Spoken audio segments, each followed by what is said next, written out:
So in this little talk we want to go on more and think about how materials are moved into and out of cells.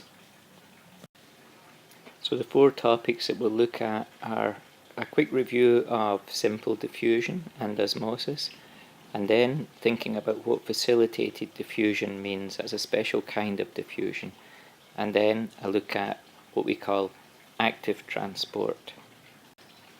So diffusion is the movement of materials from an area of higher concentration to an area of lower concentration. And often we talk about what is called a concentration gradient. Oops.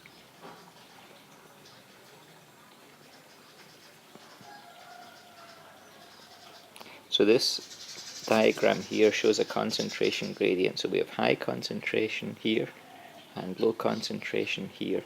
And we talk about diffusion as being movement down a concentration gradient from high to low.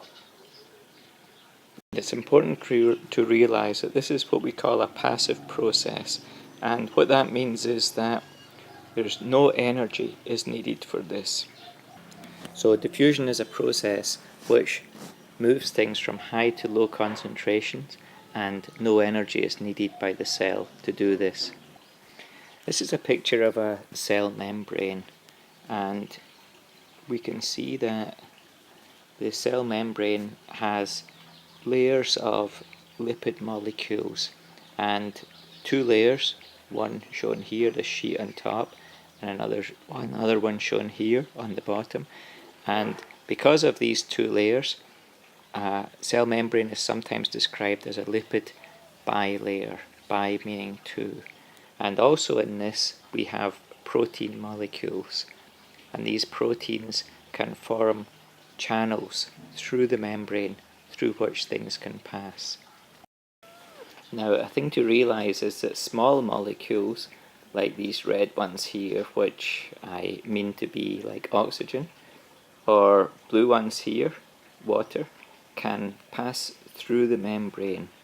They can just pass through this lipid bilayer from one side to the other by diffusion.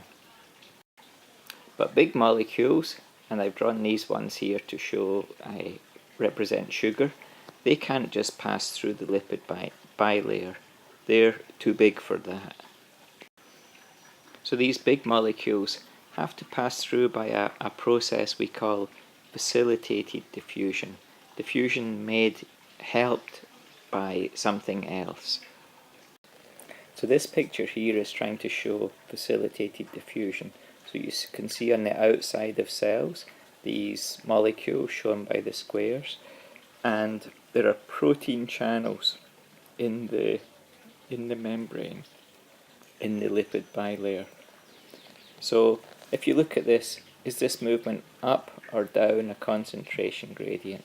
Does it go from high to low or low to high? And if you look at it carefully, you will see that it's movement down a concentration gradient, because it goes from high concentration on the outside to lower concentration on the inside of the cell. But for the next question, how do the molecules pass through the membrane? Well, you can see that they pass through these channels. So they pass through protein channels.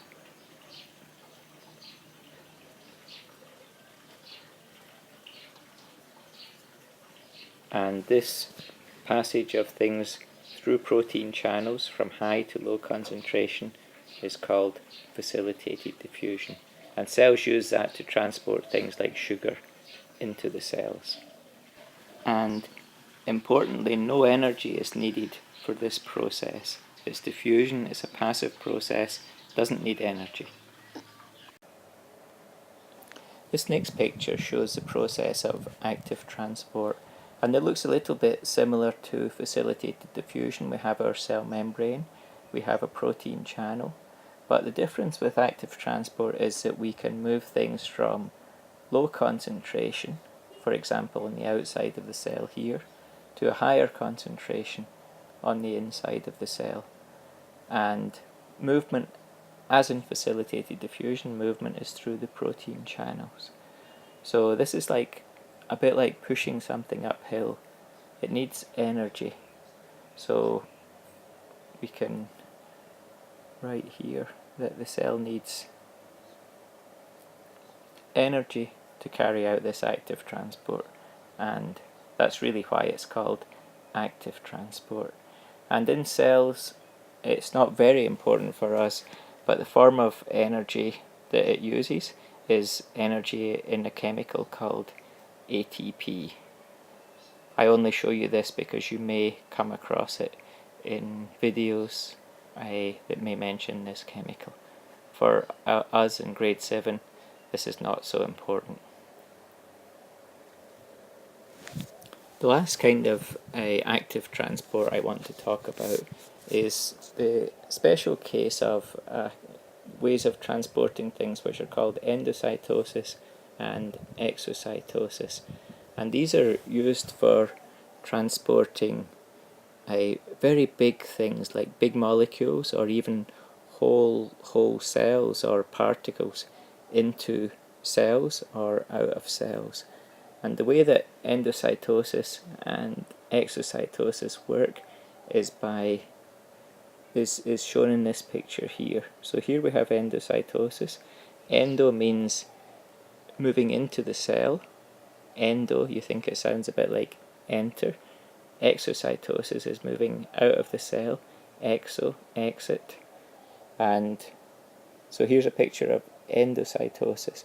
And what happens here is that the cell membrane moves round a whole particle, and then it folds round the particle, and then it encloses the particle in this sphere called a vesicle. So the whole particle is taken into the cell, enclosed in part of the cell membrane. For exocytosis, it's the kind of opposite thing where it happens. Something which is inside a vesicle in the cell fuses with the cell membrane, and whatever is inside is released to the outside. So these are active processes, and they're used to transport large particles into or out of cells.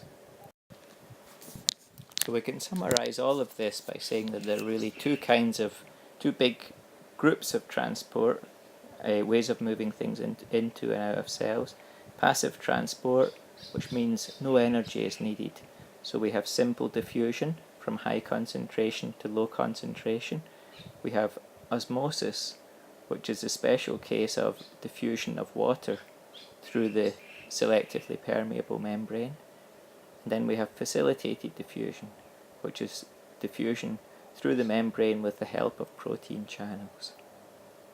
And then active transport means transport which requires energy. And usually when we talk about active transport, we're meaning active transport through protein channels in the cell membrane.